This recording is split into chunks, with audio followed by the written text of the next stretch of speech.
All right. So, question asked was how to create a swinging motion. I shall create a pendulum, right? So that you can at least get the get an idea of how it will work. What's that noise? Oh, okay, cool. Um, let's see. Right. I like to say a lot. Well, in any case, right.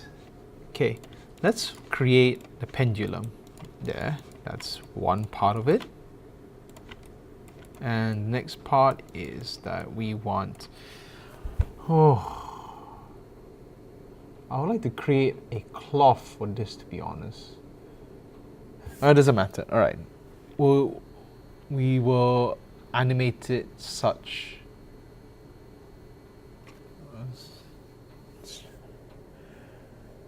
Yeah, okay, that'll do. Right. So, in creating the pendulum, I'm going to have to, well, just put a little bit of subdivision there and a lot of subdivisions in the height. Let's increase the height a bit and decrease the size overall.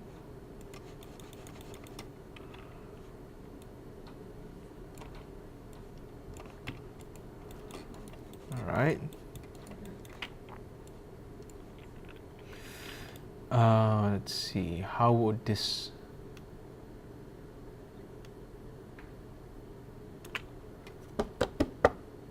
Huh. Of course, no. That's not how to do it. Jeez, what am I doing? Complication. Actually, one moment. Let's say from here, right, we have it animating, let's say 60, 100 seconds. It moves here, all the way there. Okay, here. And for the animation, we go graph editor. Yeah, perfect. Let's take that translation and linear it. Take it, do that, and let's have a slow build up of speed. So yeah, something like that. So let's just check the animation very quickly. Okay, that's a bit too slow for my liking. Perhaps we can make it quicker like this. And decrease it like this. All right, let's try it one more time. One more time.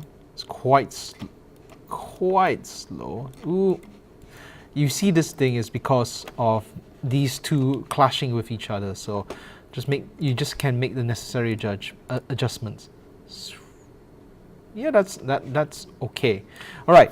So from here, right, to have a sort of curve motion, sort of like motion in the curve, it's more or less mapping out what this is doing. So as it moves here,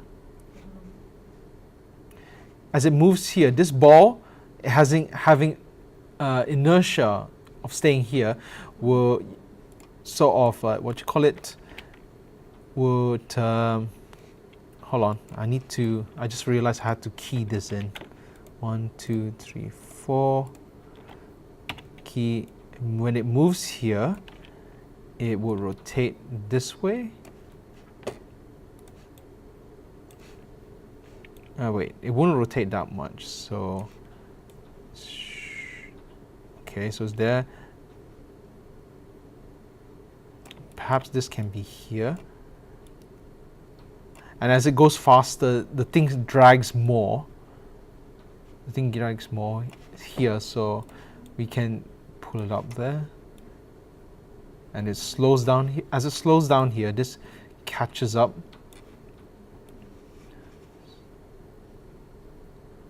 And goes there. And there. And there. Well, let's see what that looks like. And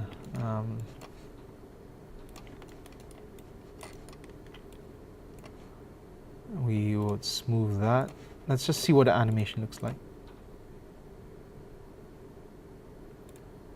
So you're getting the idea, right? To get a pendulum movement, you could use this method of having these rigged to each other, and then you rotate the different parts, right?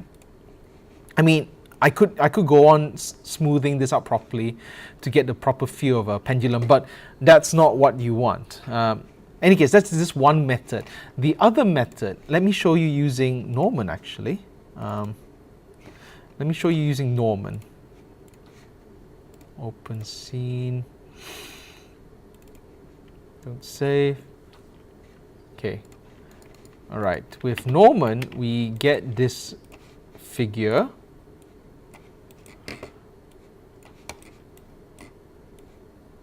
Okay. All right. So to do a rotation, to do a sort of swinging motion, right? Let's say that he's swinging his arm, right?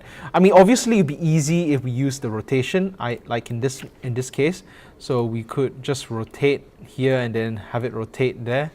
That's the easy method, right? If you don't have that rig set up that way, right? You don't have that rig, right? You doing sort of like point by point. You could do it like this if you have your animation rigged up as such. Let me just quickly adjust this. And because I'm pedantic, I'm going to palm.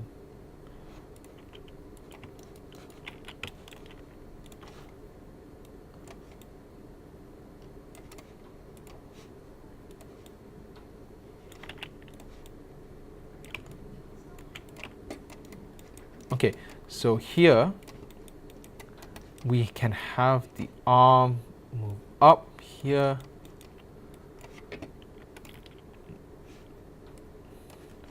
And rotate this way. Okay, S. Is that saved?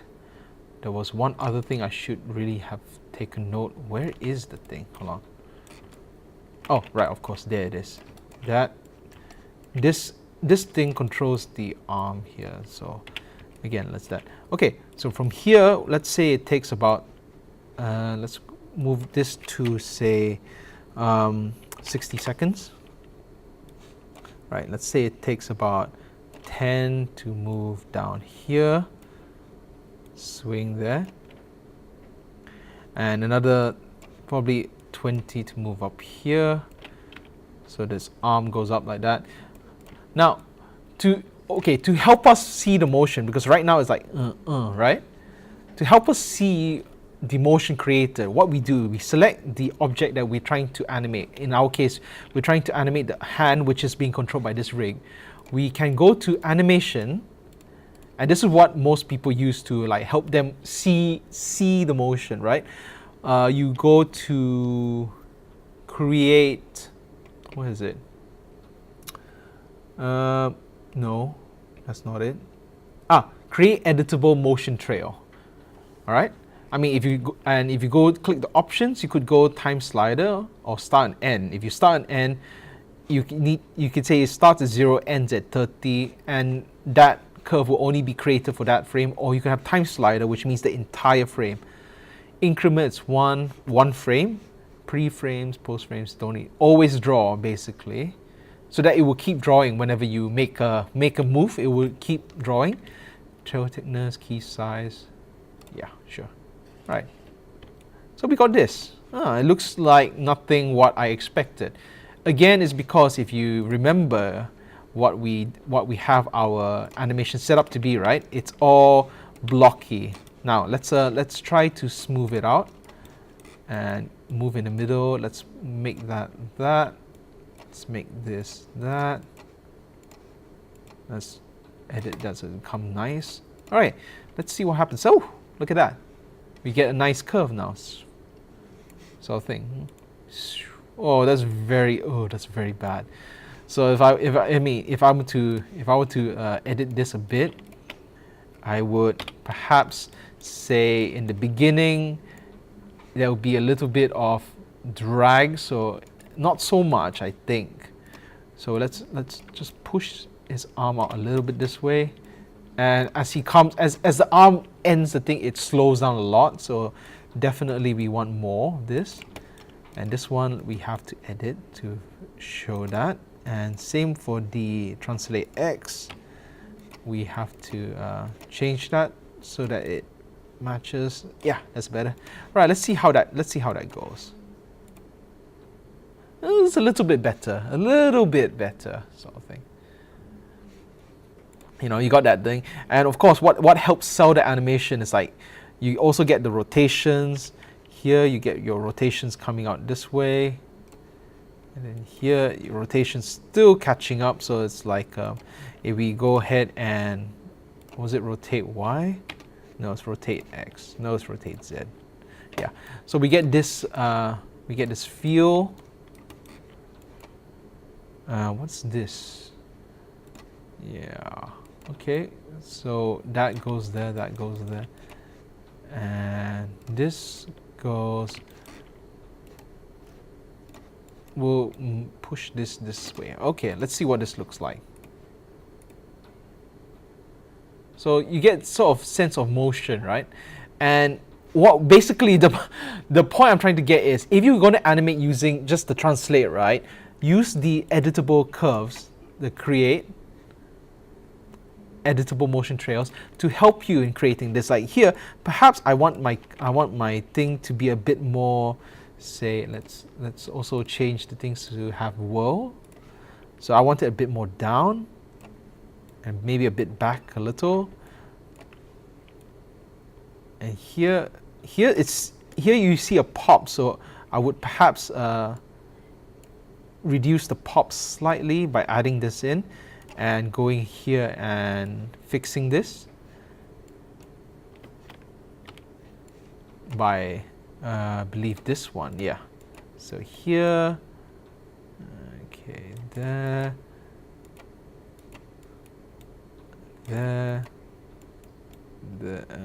about there, I suppose. Here will be up here, and for translate X, yeah, that's fine. Okay, so there's a little bit of now motion. Oh, it looks much better actually without the pop there. But yeah, my point is, use this motion trail to help you create a nice curve. This is part of the, actually this is using the animation principle of arcs, if you remember. All right. So if you're trying to say how do you create a sort of swinging object, right? I would say use arcs. Definitely use the motion trail to help you create this motion, right? This swinging motion that you want. Of course, if you have it rigged, like say you basically create, if you have basically this, and what I started with, right? If you remember, if I had this and I sort of like expanded it this way, I sort of like combine these two, move the what you call it, move the pivot point all the way up this way. I can animate like this also. Wow. But it's just, you know, looks like a stiff mallet rather than a swinging. Then again, it depends on your thing. So again, here you could say, okay, so how does this create a swinging motion? This is a swing. Oh wait, no. What's the object? Okay, this is a swinging motion. Notice how this nicely flows in an arc. This is like one of the ways to create a swinging motion sort of thing. So let's see. It depends on your what you have sort of thing. My advice, of course, is just to, if you're going to like do the frame by frame sort of like translate, don't forget to use this editable motion trail, because it will help immensely when you are animating that sort of thing. Hope that answers your question. Is it? Okay, sorry, that went off in a slight tangent. Is there any more questions? Any more questions?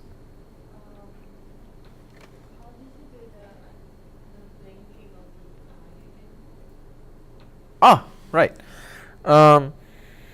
In your case, let's just quickly create something that emulates it.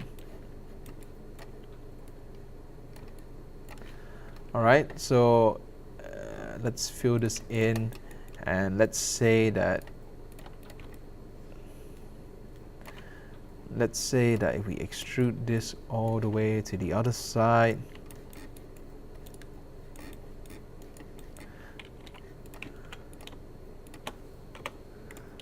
okay, let's quickly match the vertices. Oh god. Oh, wait, no, I'm correct. What the? What's my tool? Object. What is that? Huh. What's this? And it's not soft select.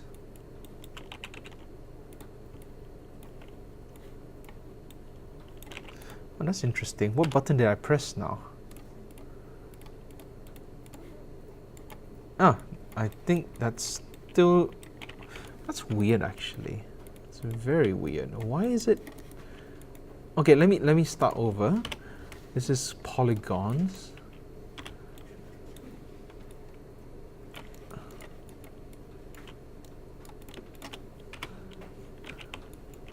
Okay, delete that. Opposite that is these two. Let's extrude it.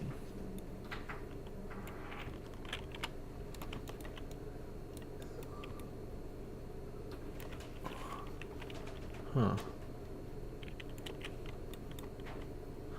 It's interesting. Object will.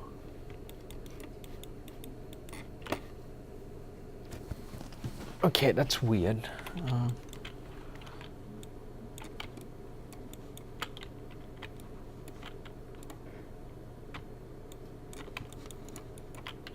That's really off-putting.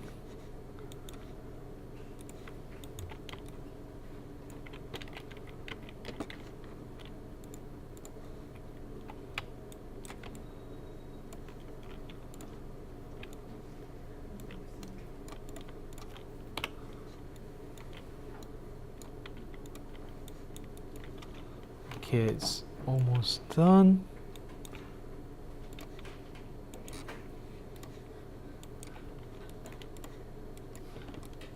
Okay, and to polygons, edit mesh, merge to center, merge to center, merge to center, merge to center, merge to center, merge to center. Okay, so let's make this more like your eye.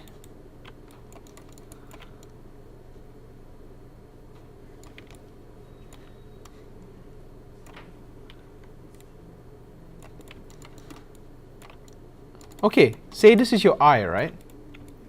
Well, it's not really your eye, but it's say this is your eye that you have, right? One way you can animate your eye is to basically just animate this bit here. You close. You're blinking actually. Do you want it like this? Sort of thing. Then you go to the original, which is 14.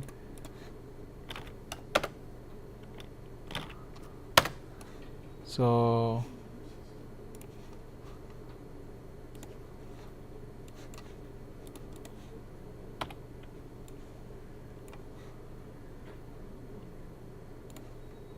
something like this. Is that what you wanted? Alternatively, right, you could, what was it? Oh, this is going to be, if you wanted, it depends on how you want it to blink. You could also, what you call it? I mean, there's one way of creating another blink instead of using this method. And that's to basically, what was it? What would you do? You could have a circle sort of thing.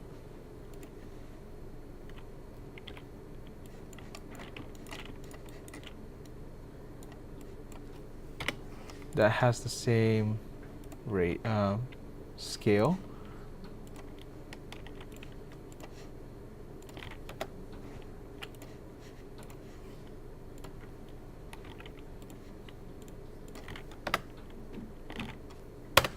Okay, so this is one of them here.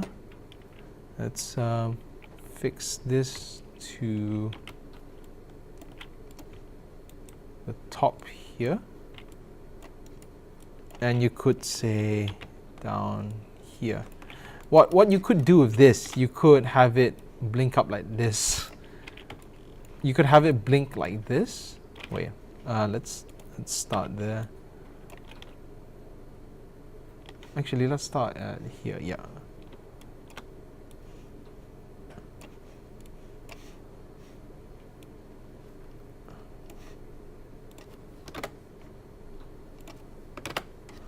And then there, and then there.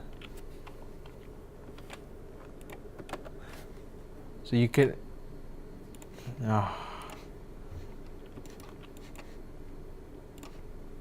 so you could have this sort of blinking. Again, I'm not sure what kind of blinking you're looking for again.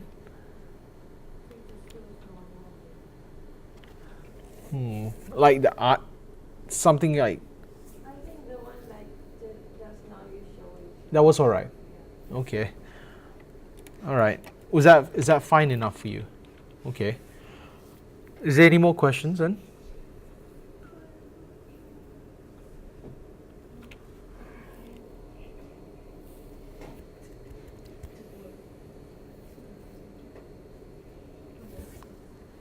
Well, if there aren't any more questions for now, I shall go ahead and try to teach you guys about a little more detail about lighting.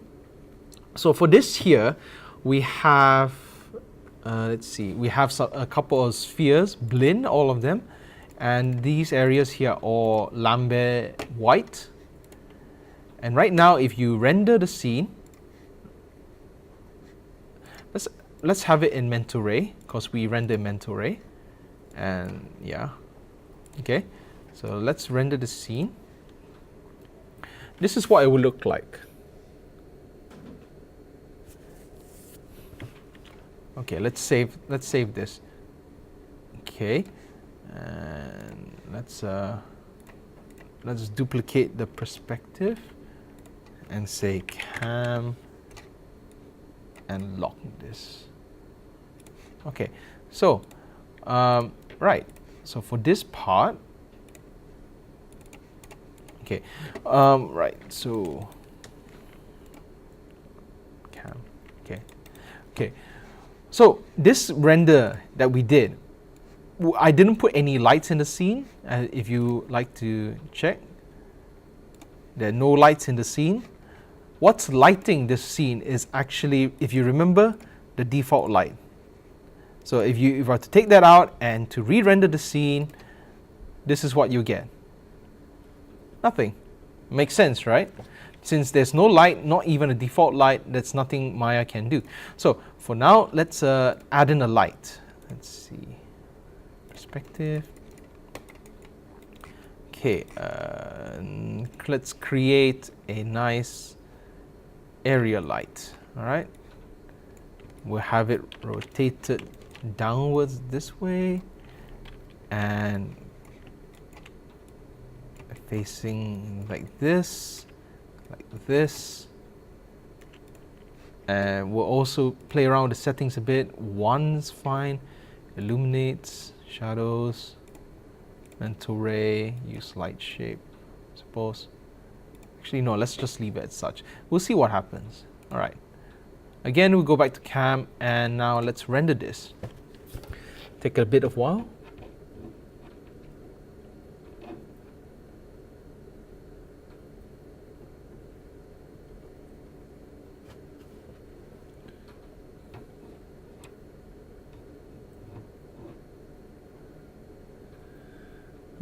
Very grainy render. Let it finish render for a bit. Okay, one thing you can tell, obviously the light is very bright, correct? So like the light is very bright, so you get this sort of washed out things on the surfaces of the balls. The background feels grainy, and that's because of a particular option that you have to play around with to mess about. You have to mess about with that too. It's probably the shadows actually. Come to think of it, we probably have to mess about the shadows. But that said, let's save that. This is what happens when you add in a. This is what happens. Look at that difference. What happens when you add in a light? This is just default light, just to see the stuff that you have rendered. This is what happens when you add an actual physical light. Now, this is what I'm trying to teach you, I suppose, is the difference between direct and indirect lighting. I mean, you use both technically, but this is just additional information to sort of concrete the idea in your mind that here, right now, the direct lighting comes from the light here. Indirect lighting is, say, the reflection of the lights, or what you guys have used, global illumination or final gather. Okay, now first off, before we do anything, let's improve the light and light shadow so that it's a bit less grainy. Where is it? Shadows, right? Okay, let's put the shadows ray up to 10, ray depth limit up to 4. See how that goes. Is that saved? That's saved.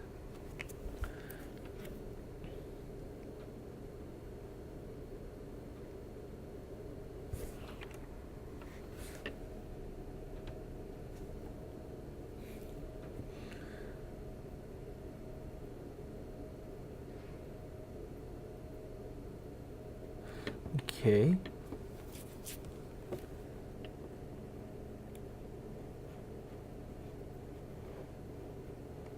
So not much difference as of yet. Let's move the camera back and increase the ray shadows to, we'll put it to 16 and ray depth limit to 8.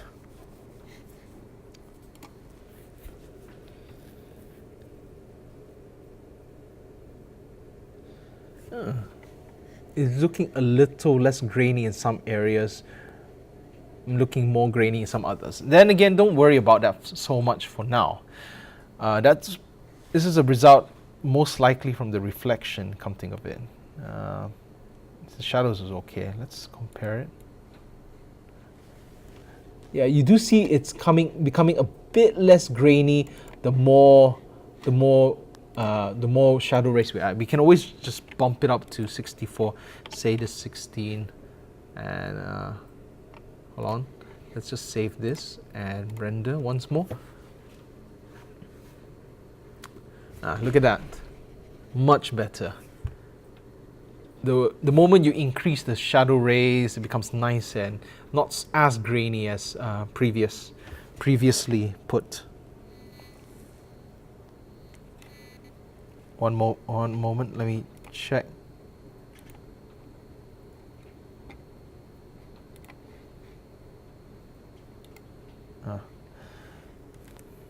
Is this connected? Oh, looking nice and sharp actually, if you see here. There's a bit of graininess in the background, but don't worry about that for now. It's nice and sharper basically. Look at that. Alright, let's save that and quickly check. Hello? Yes, okay. Good. Audio's still on. I wasn't sure about that actually. Okay, so we can now see the difference between increasing the shadow rays, increasing the ray depth limit. This should be this.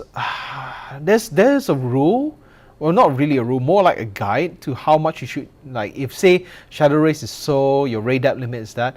You don't want this one to be that high, and this one you can bump it up to 128 if you want.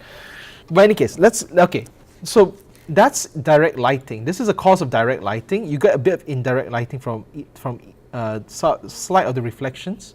But let's see what happens when we add, say, final gather. You remember final gather? If you remember final gather, it's capturing light information that's reflected from the colors of the say. So right now you don't see any colors on the ground here. See what happens when we add in final gather to the render. You can see first off, you can tell that the render is much slower.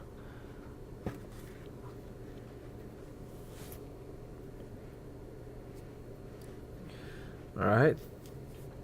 Let it render.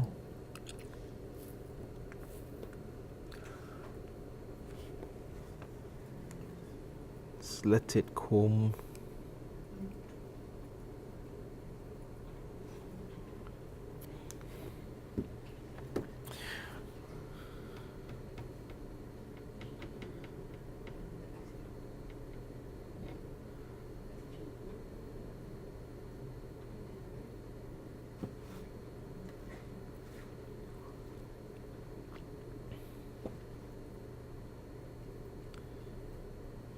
All right, here we are. You can see a little more brightness, more reflection in the, more obvious reflection in the balls. I just noticed the reflection of the ball next to it. I thought you modeled the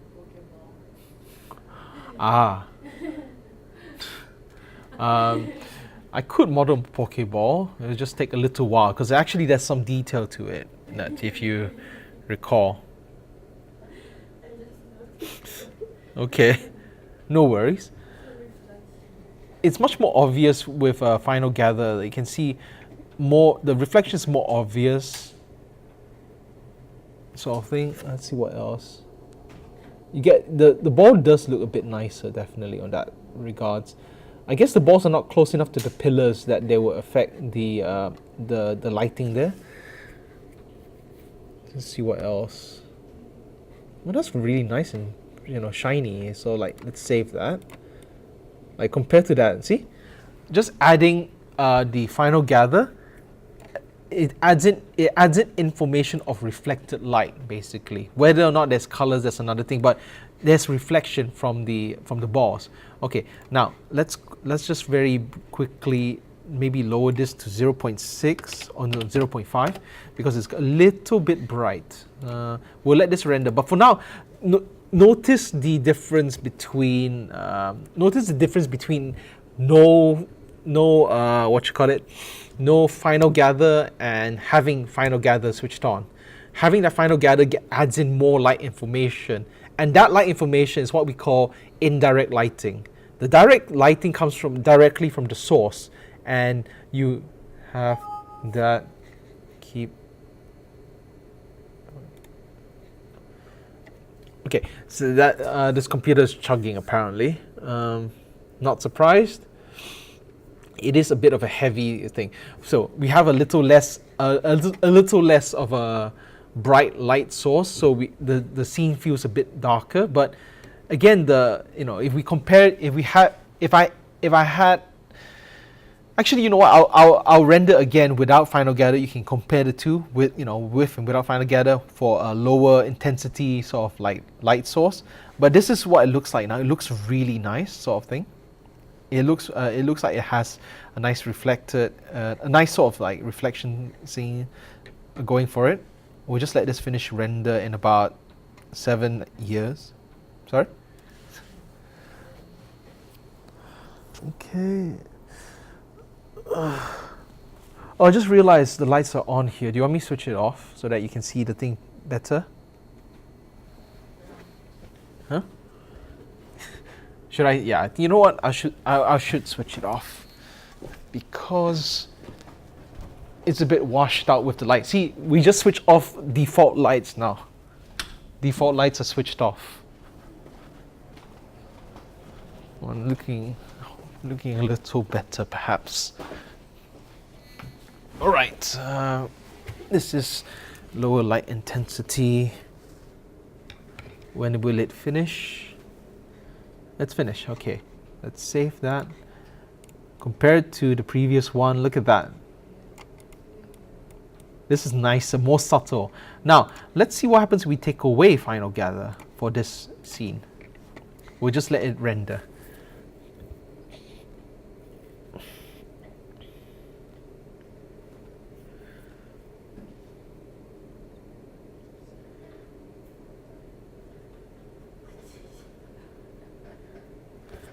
Already notice how much darker the scene feels.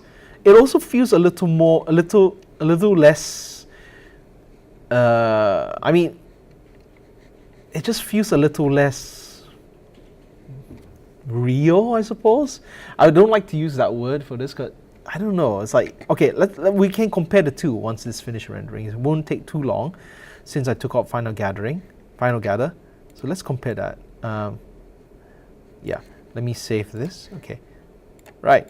So let's compare. This is the shot without final gather at high intensity of light. This is shot with final gather, high intensity of light. This is a shot without final gather at the lower intensity, shot with final gather. Notice the difference? This has much more prominent areas of darkness, whereas this is more like this scene has got light reflected. Also notice this bit here, right? Notice that you get this shine coming from. This gives the scene more nicer feel, more real feel, if you like, sort of thing. So yeah, that's one of the magics of final gather. Now, the other method of indirect lighting is global illumination. So let's click this on and see what happens when we have no final gather, low intensity with global illumination.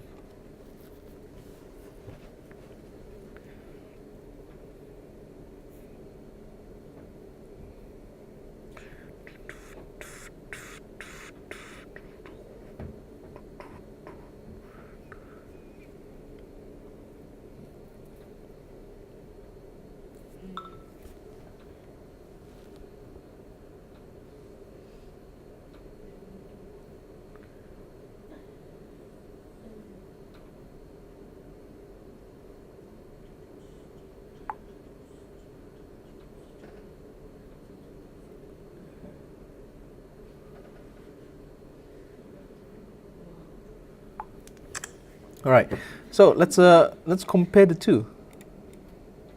It's not much difference actually, come to think of it.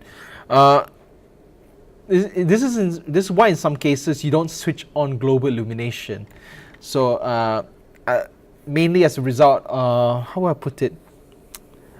Global illumination, something to do with, like, say light is coming through a like open door, say something like that, through a small open door. So maybe if we were to change the opening, say, of this edge. All right, of course.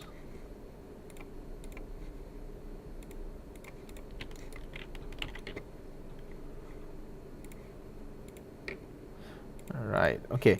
So let's change this.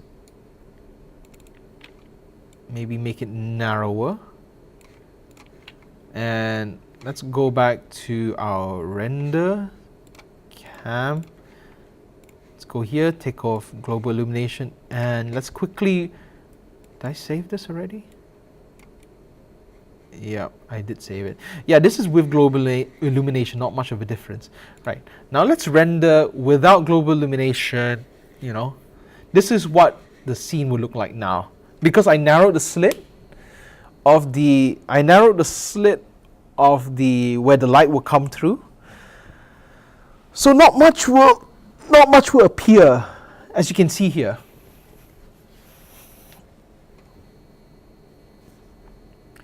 Now, I do have to say that I hope that this works the way it should be intended. If I'm mistaken, then well, I'm mistaken, seriously. But what I understand global illumination, it helps bring light to a completely dark scene, to a dark scene where there's very little sort of like apertures where light comes in. Right now you can see very faint light sort of like coming through that slit. So not much basically. It's very dark if you notice. This is with the low slit, small slit, low lighting field thingy. Low lighting field, low intensity of the area light. Okay, that's rendered. Now let's add in global illumination.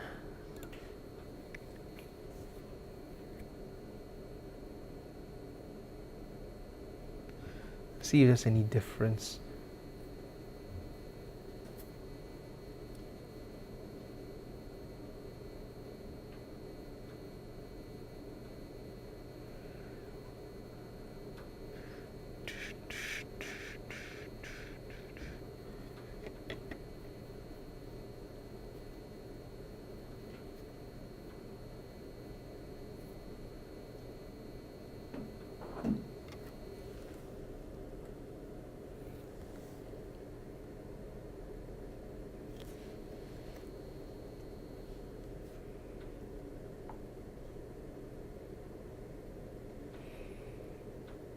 You were drowsy while driving earlier. You okay? Yeah, I haven't slept in days. Why? Videos to edit. Oh, okay. Yeah, sounds like you guys have it busy also, huh? Everyone's busy with this stuff. Okay, we'll wait for this to finish. Alright, let's save it and see if there's any difference. Not much of a difference. Yeah. Global illumination is useful in some situations. It's just that perhaps not every situation. Although that said, final gather is important. So that's definitely something you guys should use. Global illumination, maybe not so much. That's more sequential, not sequential, consequential, depending on it depends on your scene. And I guess in my scene, it doesn't seem to work. I can't seem to make it do anything apparently. But that said, final gather, you can already tell there's a bit of a difference here. It's a bit brighter despite the small slit.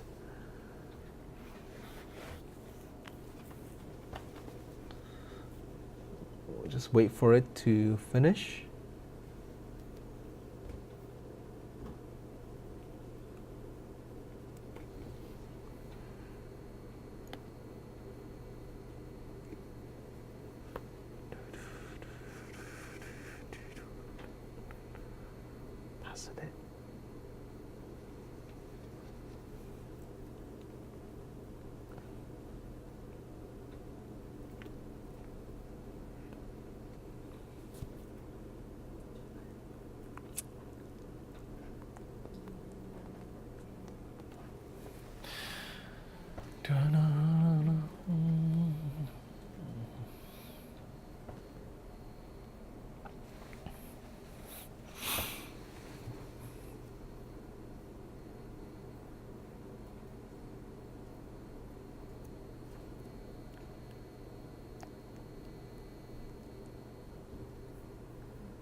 Okay, so you can see it's a little bit brighter.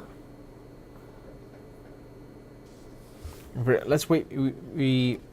Let's wait for a little bit so that you can compare it, sort of image to image. Yeah, here we go. Save that. Now let's compare that to the previous ones. You can tell that having that final gather adds in that extra bit of lighting that gives it a nice feel. Even here is that small bit that gives it that. Okay, so that's direct versus indirect lighting. Now I want to show you guys something else. Show you guys this thing called image-based lighting. Now let's just quickly pop this off. All right, and if we go back to cam. Let's delete these. Okay, so if we go back to cam, if we to render it, render this should be black. That's what I expected because there's no lights. All right, here in indirect lighting, we've got two things. One called physical sun and sky, and image-based lighting. Now, physical sun and sky is, I might as well show you what it does. You click it, it adds in all this random stuff that you can't see, and when you render it, you get this.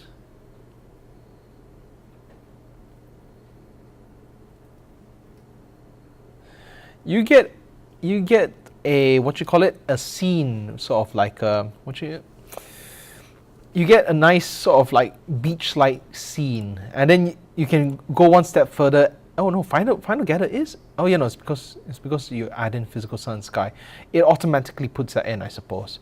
One thing that's fun you can do with physical sun and sky is that if you click this box here, in the channel editor, it goes to this part here. So you can go sun direction, let's see, sun direction. Let's go and see what the sun direction is.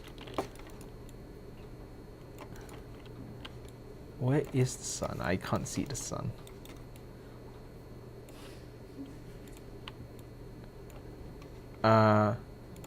Okay, so in any case, the sun direction is here. We can change it. Perhaps we change it down to 5. I'm not sure what this does. I'm trying to figure out what happens when I play around with these numbers. So no clue as of yet. Perspective cam. Right, let's give it a quick render. Not that you can see because I foolishly forgot to pull this render window up. It'll be a surprise sort of thing. Yay.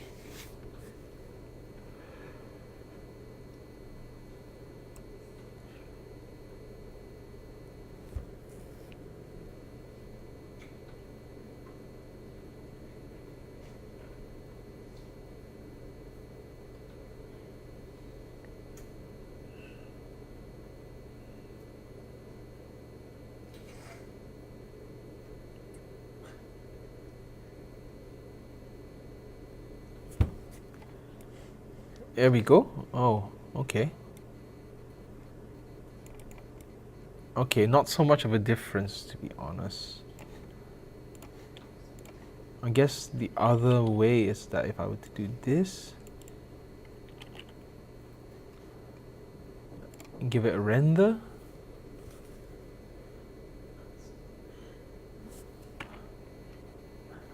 Yeah, that's cool. Do you see that? So changing the sun, the sun direction, right? Let's see if I can't pull this up for you. See that there? So if I were to pull it there, yeah. So let's render this. You get to change the sun, and it changes the shadows.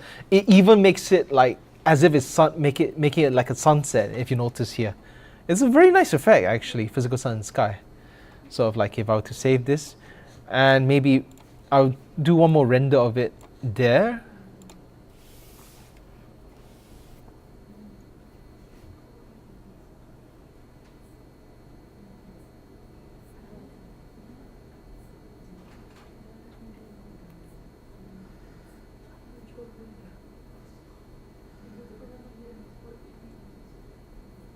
Okay, so yeah, here you go. So you get this nice effect by changing the direction of the directional light. So thing, you get all the different lovely sort of like sunset feel. It's very nice, right? It's something I only discovered recently. But in any case, that's physical sun and sky. Let's delete it. We can delete all we can delete all this by simply clicking delete. So that's that. Now, now onto the other thing that I do want to teach you.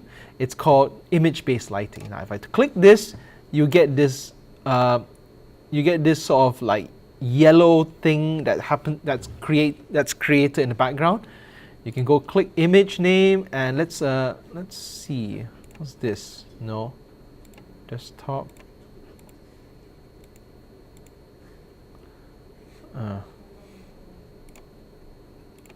Right, let's take this one, put it in the desktop.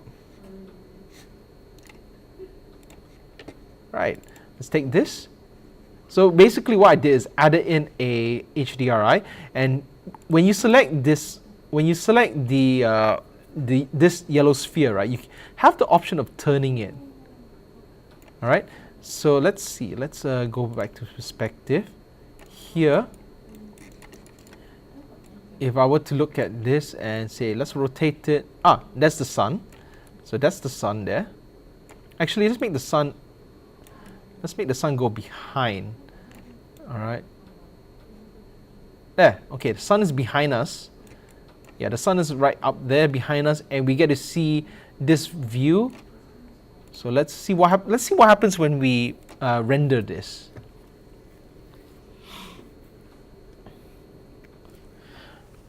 Okay, so we get this sort of like this this scene sort of like appearing.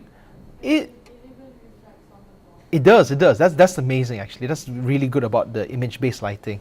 But that said, right, it's like it kind of feels dark here. So there's several things we can do. Let's save that. Firstly, it's you go to light emission. Obviously, you click emit light means it will emit light. So let's see what happens here.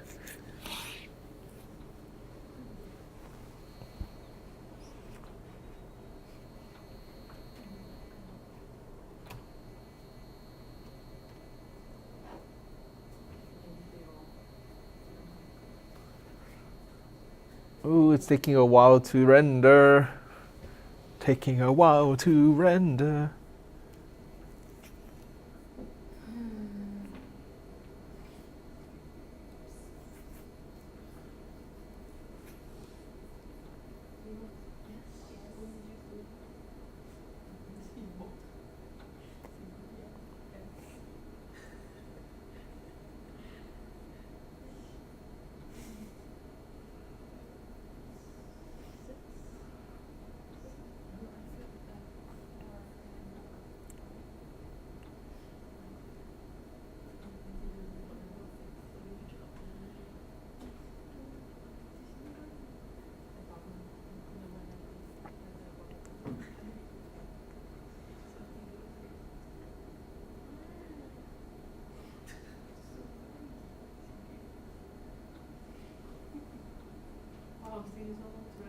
It is taking a while to render. That's the additional factor with the what you call it, emit light. However, if you look here, right, it's looking a lot brighter for one thing.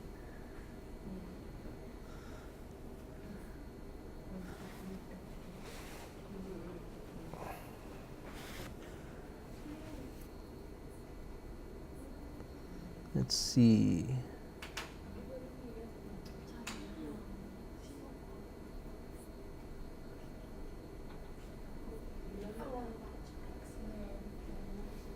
Is it out yet?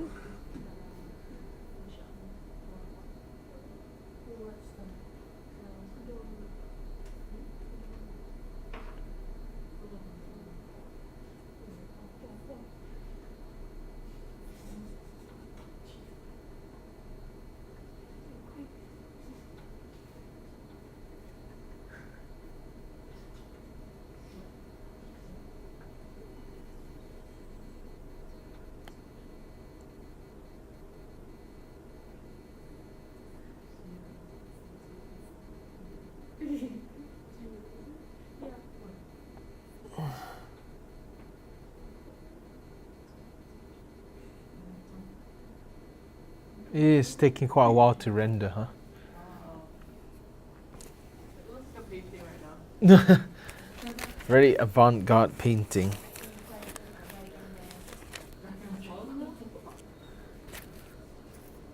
Because it would look good if the location, those Chinese park, Chinese garden. Mm, It's Chinese garden. Chinese garden. Okay.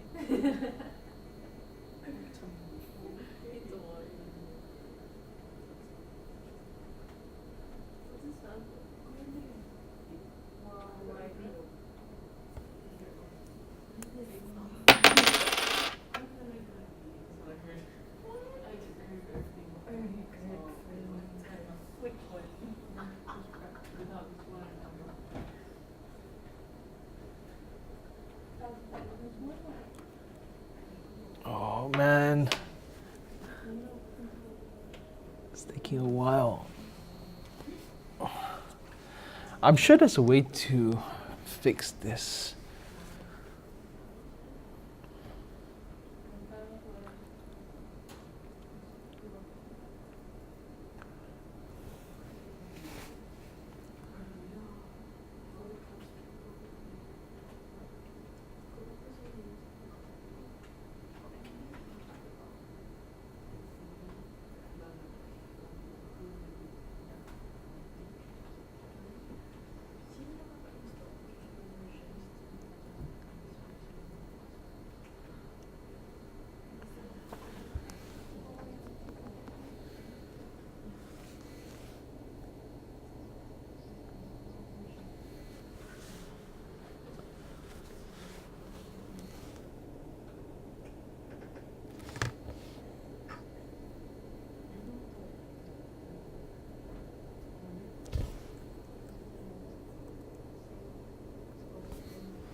Okay, wow.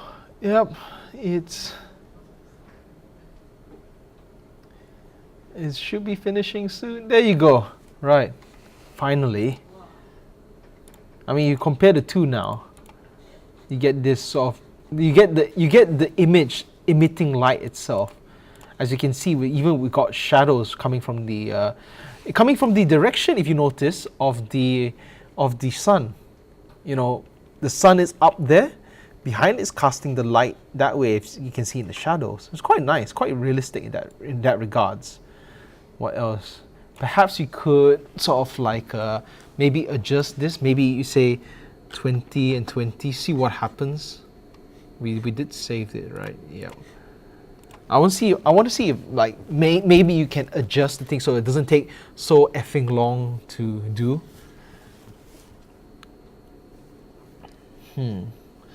Like, I believe you play around the quality of the U and V, right? You should be able to. I mean, it's fast now. If you notice, it's just not as nice as the previous. Maybe you bump it up to a certain limit.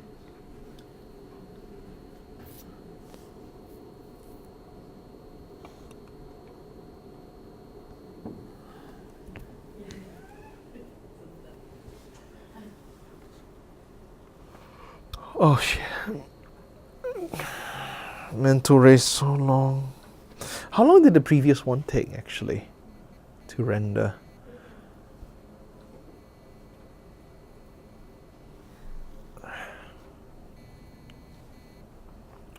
Okay, so any case, that's image-based lighting. You can add, you can use image-based lighting together with final gather if it's not on. Yeah, okay, let's save that and let's compare.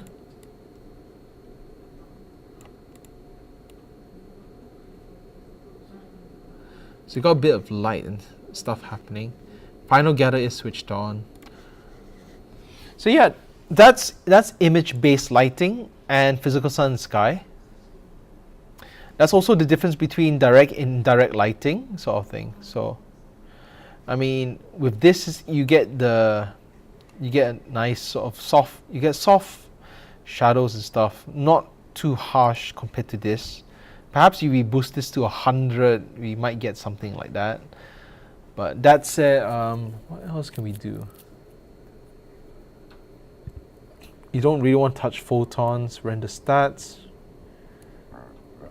You can adjust all these. Okay. But in any case, that's your look into direct indirect lighting.